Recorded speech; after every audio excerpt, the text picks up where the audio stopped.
There will be all sorts of people whose lives and circumstances have been changed as a result of you, and as a result of your church, and as a result of your deanery and your diocese.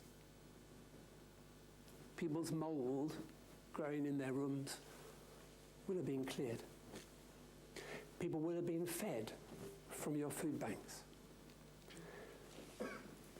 Young people will have found purpose and direction in their lives. People will have felt less lonely. People will have been comforted and strengthened by being part of your friendship network and part of your life. And people in hospital, people coming to the end of their lives, they will have felt you. Not necessarily just physically, but actually in prayer, holding them. How many people have you all together within this smallish congregation? Millions of people will have been held by prayer and in prayer by you. So before I say anything more difficult, I want to celebrate and encourage, and I want you to take home a tremendous sense, as Bishop Marr was saying, of what is so good and so exciting in our lives. But we have to acknowledge that the context of being faithful, the context of being church, is really,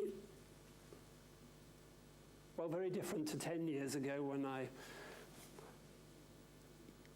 moved to being in charge of a school from being a school chaplain. And incredibly different to the last time I was here, which was nearly 35 years ago. The world is just changed. It has a very different set of norms. It has a very different set of expectations. It has a very different way of being to 10 years ago, 20 years ago, 30 years ago. And therefore the kind of context of our faith, the context of our belief, the context of the way in which we are as individuals and as church is different. And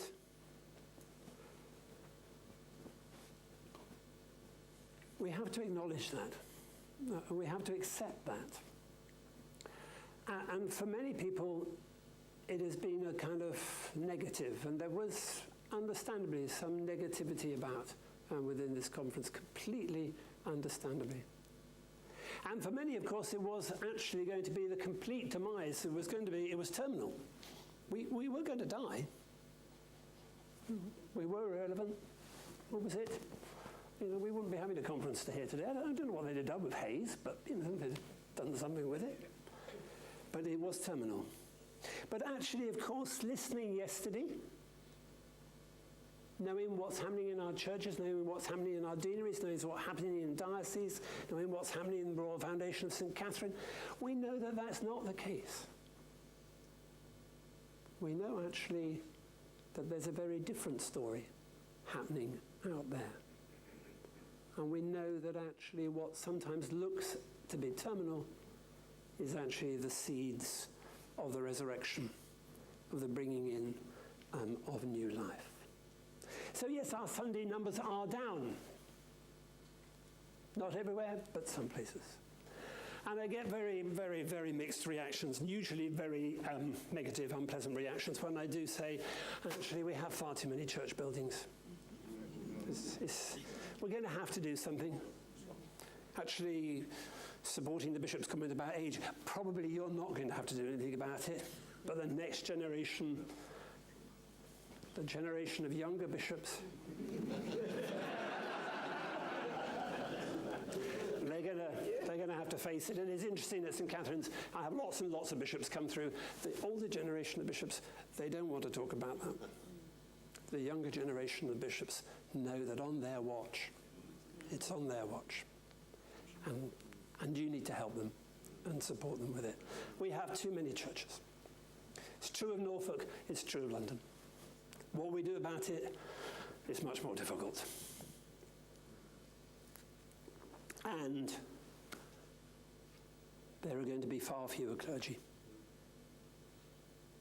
That might be not quite so difficult, but we'll talk about that in a minute. But you know that actually, despite all of that, God is as much alive and working and faithful in his church and through his church today as at any time I can remember in the length of my ministry or in the pensionable age that I am now. What he's doing is different. And I think that that is really exciting and dramatic in some places, and is because we believe in a loving and a life-changing God going still to be good. He is driving us to be concerned about the kingdom, about people's lives, about the social dynamic around us. He's actually bringing a very, very large number of people, particularly in London, to faith in the big evangelical churches. It is staggering to see. We heard a little bit this morning. But thankfully, for those of us who find drums and guitars slightly tricky because we're older, or we just like our religion a different kind of way, I think he is actually speaking in his still small voice to us, perhaps more now than at any other time I remember. And I actually think that he is nudging us now more than at any other time I can remember. But he does it very quietly, and he does it very gently. So we have to pay huge attention. And actually, I'm surprised to some extent that paying attention hasn't come up a bit more over this conference. So I think we need to be paying attention. I think we need to be listening very carefully. We need to be watching for the signs of the kingdom in certain areas. One of those is in this balance between clergy and lay. Clergy and lay. And more complicated now, Bishop, lay as well. I was struggling with the two, really. I just want to say two things on that, because I think it's so important. Three things. One is that I don't believe any of this stuff about the future of the church being one or the other. The future of the church isn't the laity. The future of the church isn't the ordained ministry. It is the partnership between those. I'm not even wanting to call them anything else.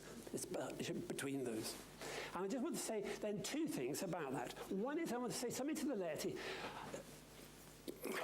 It's not you, it's the church. What we tend to do as church is to try and turn the laity into clergy. That's not right. It's not what we should be doing at all. We do not need you as laity to be non-dog-collared clergy. Please, please be yourselves. Bring your gifts and your talents and your way of being into the life of the church. Don't become one of us. We bring enough problems with ourselves. We don't need you to bring extra. And for clergy, I just want to say, one of the things I've learned by stepping outside the church's normal structures, because I haven't been a parish priest for a very long time, as you can perhaps tell, it's very hard sometimes to spot how much we think like clergy. There have been various things happening in the Royal Foundation, St. Catherine, and only after a little while have I thought, I have really thought like a clergy person. And on the whole, if I'm honest, what that means is me thinking, what should we do, and then working out how you're going to join in. And we need to be very careful about that. Laity, you need to be yourselves. Clergy, we need to be careful. Sorry, it's a bit tough being there, actually. The second thing is about that wonderful imagery in the epistle, about being one body.